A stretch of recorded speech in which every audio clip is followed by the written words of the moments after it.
When we defend the poor and vulnerable in court, we give life to Article 17's promise of equality. When we hold government accountable for misuse of public resources, we honor Article 35(8) of the Constitution, which enjoins the state to prevent corruption and the abuse of power.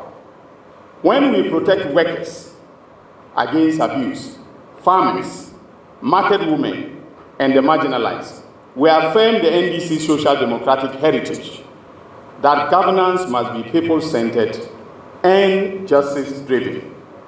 As SOA JSC stated in 24 and Attorney General 1980 Ghana Law Report 637, our Constitution is a living document intended to meet the needs of our society.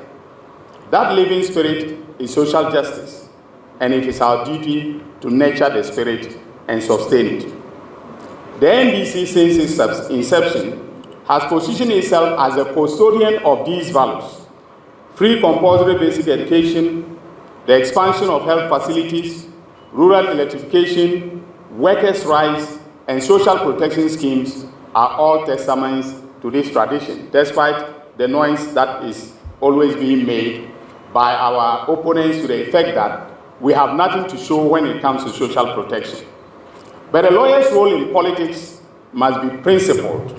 When we engage in political advocacy, it must not be for the sake of power, but for advancing fairness, inclusion, and accountability.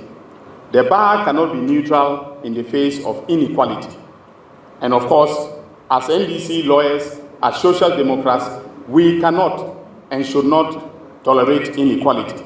We must stand where justice demands. Comrades, the NDC lawyer must be, first of all, an advocate of equity, using law to dismantle systemic barriers that perpetuate poverty and exclusion. A defender of constitutionalism, ensuring that our democracy serves the people, not just the elite. And of course, constitutionalism limits the power of government so that rights may be expanded. The NDC lawyer must also be a voice for the voiceless, making legal aid, pro bono services, and community advocacy a living part of our professional life.